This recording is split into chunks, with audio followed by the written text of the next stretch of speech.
Today we're looking at the 8T protocol.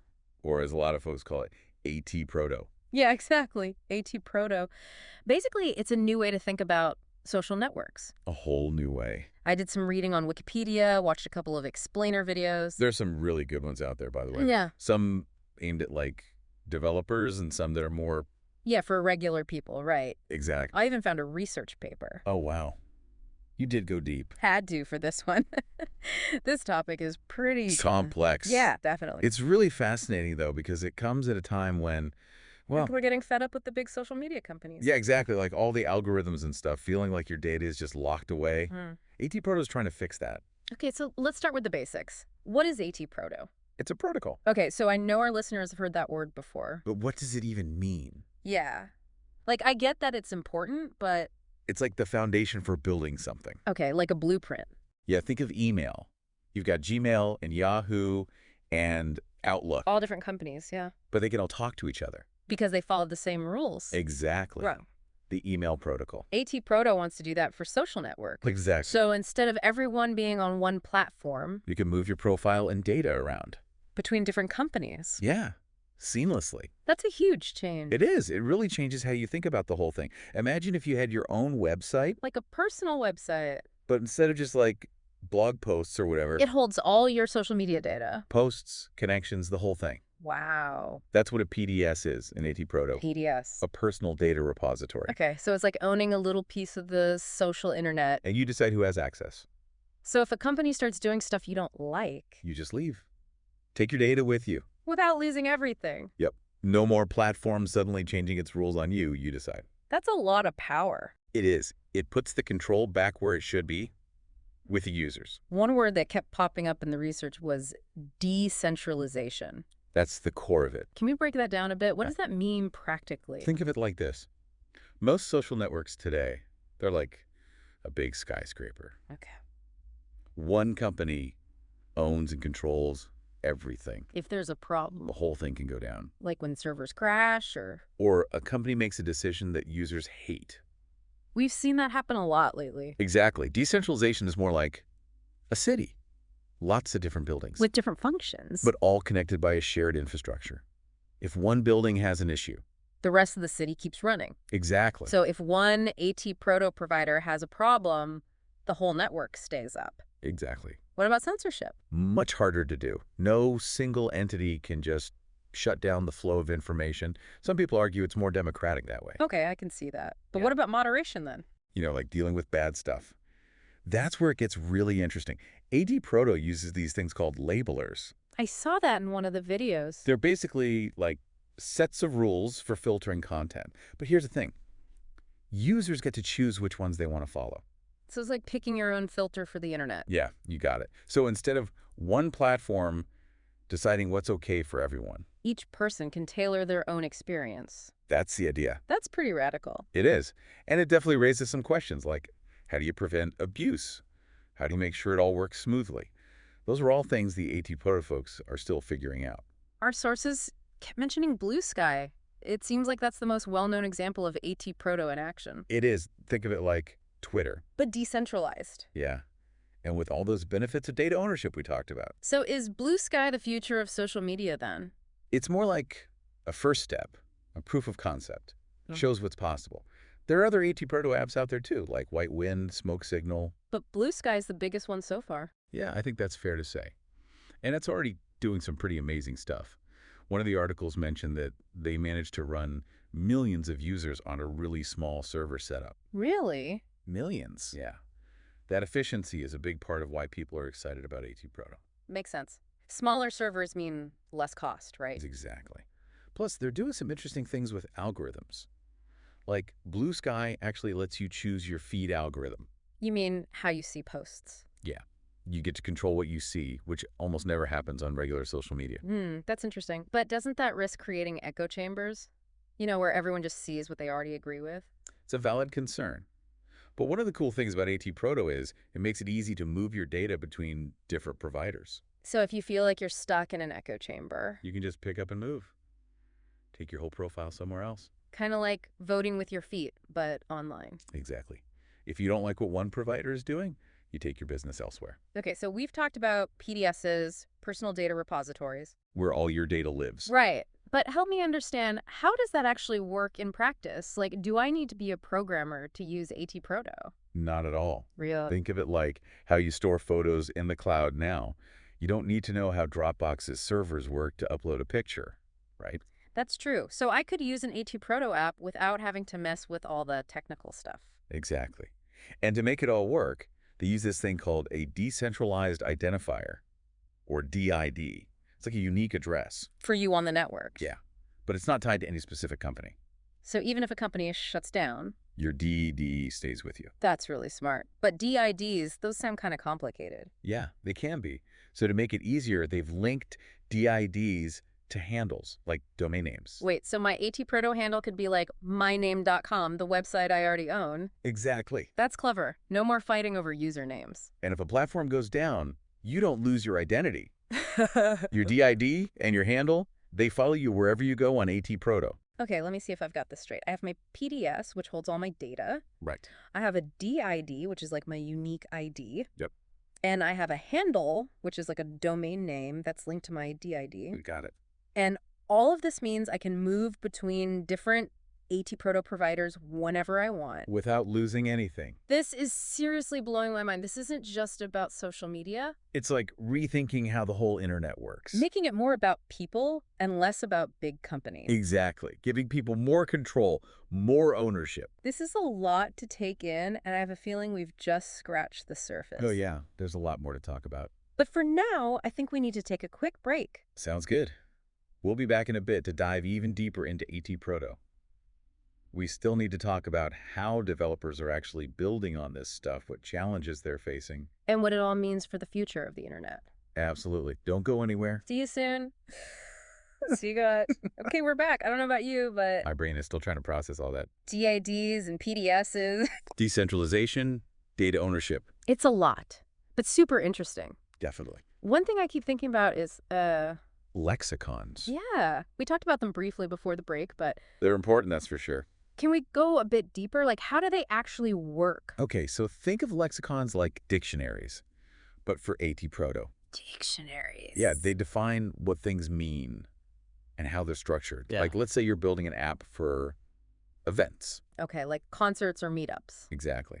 You need a lexicon to define, like, what an event is. What information it contains. Right, the date, time, location, all that stuff. So it's like a blueprint for developers. Yeah, it tells them how to structure their data in a way that AT Proto can understand. But here's what I'm not getting. Why is that so important? Okay, imagine this. Two different apps, Both dealing with events. but they use the same lexicon for events. They can easily share data. Really? Yeah, like you could have a calendar app, a ticketing app, and a social media app, all talking to each other perfectly. Because they all agree on what an event is. Exactly. It's like speaking the same language. That's really smart. It's actually one of the core principles of how the internet works. You mean open standards? Yeah, like that's how different computers can communicate. So AT Proto is taking that idea and Like applying it to social media Mhm. and all sorts of other stuff. It's not just about building apps, it's about building a whole ecosystem. An interconnected ecosystem. Yeah.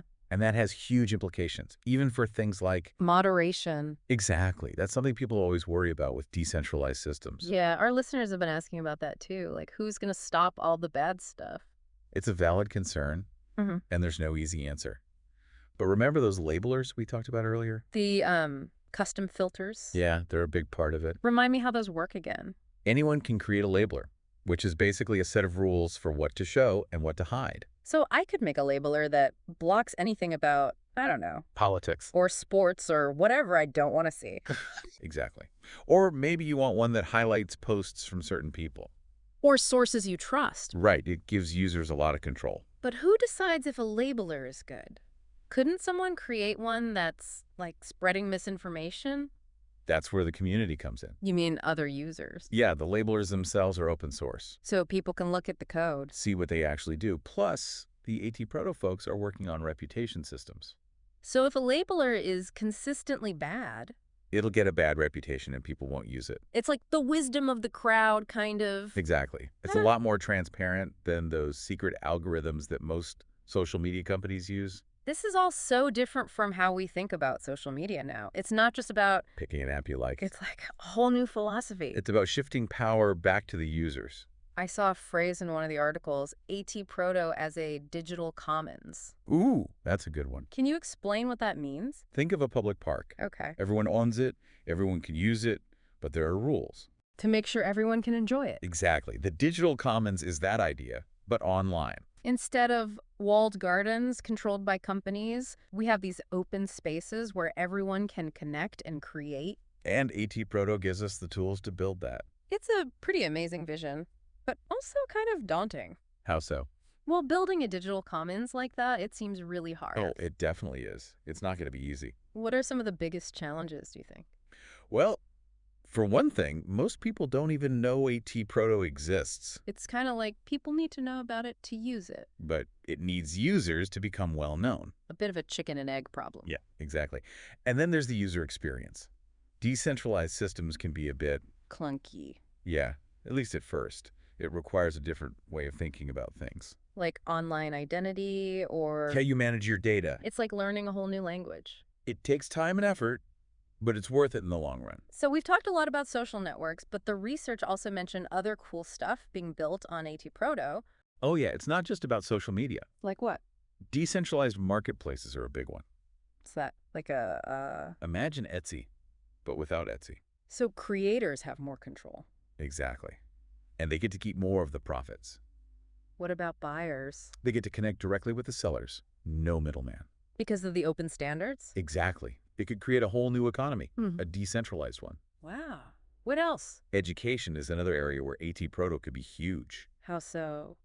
Imagine if students owned all their learning data. Grades, transcripts, all that stuff. Yeah, and they could share it easily with different schools or employers. Instead of relying on like official institutions to verify everything. Exactly. It puts the power back in the hands of the learners. It's like having a digital portfolio that follows you your whole life. Showing off your skills and experience. It could completely change how we think about credentials and learning. This is all incredible, and I'm realizing we're just scratching the surface here. There's so much more to explore. Oh yeah, we've barely even gotten started. There are so many technical challenges, philosophical debates. It's a lot, but we've got to wrap up for today. But we'll be back to talk more about AT Proto very soon. Absolutely. There's just so much to discuss. Until then, keep thinking about those big questions. About the future of the internet and... How we want to build it. See you next time. All right, we're back for our final segment on AT Proto. We've covered a lot of ground, haven't we? It's been a wild ride. So much to think about. But we're not done yet. I keep coming back to this question of like... How does all this affect regular people? Exactly. We've talked about all these amazing things, but... How does AT Proto actually change people's online lives? That's the big question, isn't it? It is. And I think to understand that, you have to see AT Proto as more than just a technology. Okay, like a It's a movement. movement toward what? A better internet, one that's more open, more fair. More in the hands of the users. Exactly. That idea of a digital commons that we talked about before. Can we go back to that for a minute? Sure. Think about public spaces in the real world, like parks, libraries. Places where anyone can go. Right. Those spaces are important because they're open to everyone. They're a platform for people to connect, learn, do things together. The digital commons is that same idea. But online. So instead of those walled gardens we have now, Right. with companies controlling everything. We'd have these open spaces where people can interact more freely, build things together. And AT Proto is the tool to make that happen. Exactly. It gives us the infrastructure for a digital world that's more aligned with our values. Values like openness and collaboration. Sounds great in theory, but building something like that seems... Hard. Yeah. There are a lot of challenges, right? Absolutely. One of the big ones is, well, Fragmentation. that's it. If everyone is creating their own little corner of the internet, How do we make sure it all works together? it doesn't become a total mess. Yeah. Well, that's something the AT Proto folks are working on. How so? One idea is to build bridges between different AT Proto instances. Like connecting them. Exactly. So even if you and I are using different AT Proto apps, We can still communicate with each other. no matter who's hosting those apps, That makes sense. It's kind of like... different neighborhoods in a city, Yeah. Each one is unique, but... they're all connected by roads, public transit. Okay, I like that analogy. But who's in charge of those roads then? I mean, if there's no central authority... Who governs the digital commons? Yeah, who makes the rules? That's the million-dollar question. And there's no easy answer. Not really. I mean, that's kind of the whole point of decentralization. No one person or company is in control. But how do you prevent things from just turning into chaos? It's about finding new ways to govern ourselves online. New ways that don't rely on Top-down control. more like bottom up. Yeah. More collaborative, community-driven approaches. I don't know. That sounds kind of like, Anarchy. yeah. Like if everyone makes their own rules, won't it just be a mess? It's a risk, for sure. But it's also an opportunity. An opportunity to try new things, new ways of making decisions together. New ways of resolving disputes. Exactly. Things like reputation systems, community moderation. Those become really important. They do. It's about building trust and accountability, but in a different way. Okay, so you're saying that even without a central authority, We can still have a functioning system, a system where people can trust each other. and where everyone feels responsible for the health of the commons. It's a bold idea, but honestly, is it really realistic? Like, can we actually expect people to change how they behave online? It's a big ask, for sure. But I think people are ready for something different. You really think so? Look, people are tired of the way things are now. Tired of the algorithms. Tired of having their data used against them. Tired of feeling powerless. Exactly. And there are already examples of people building alternatives. The sources mentioned some of those, yeah. Communities creating their own platforms, their own ways of doing things. It's happening, maybe not on a huge scale yet, but it's growing. I guess it all comes down to Trust trust in the technology and the community. in each other. It's the foundation of it all. It is. And in a decentralized world where there's no one in charge, Trust becomes even more important. it does. So how do we build that trust then? How do we create a digital commons that's both safe and exciting? Well, education's a big part of it. People need to understand this stuff. How decentralized systems work, What the benefits are, what the risks are. so they can make informed choices about how they participate. Exactly. Yeah. And it's about building relationships, Connecting with people who share your values. working together to create the kind of online world we want to live in. It's a big challenge. It is. It's not going to be easy or quick, but I think it's possible. We can build a digital commons that's truly for the people, by the people. This has been an incredible conversation. I agree. I feel like we've only scratched the surface, though. Yeah, there's so much more to explore, but I think the big takeaway for me is Power of community. that's it. And the importance of building a digital world that reflects our values, our humanity. Well said. So to everyone listening, I want to leave you with this. What kind of digital world do you want to live in? What role are you going to play in shaping the future of the internet? Because the future is ours to create. The tools are out there. The possibilities are endless. Thanks for joining us on this deep dive. It's been a pleasure.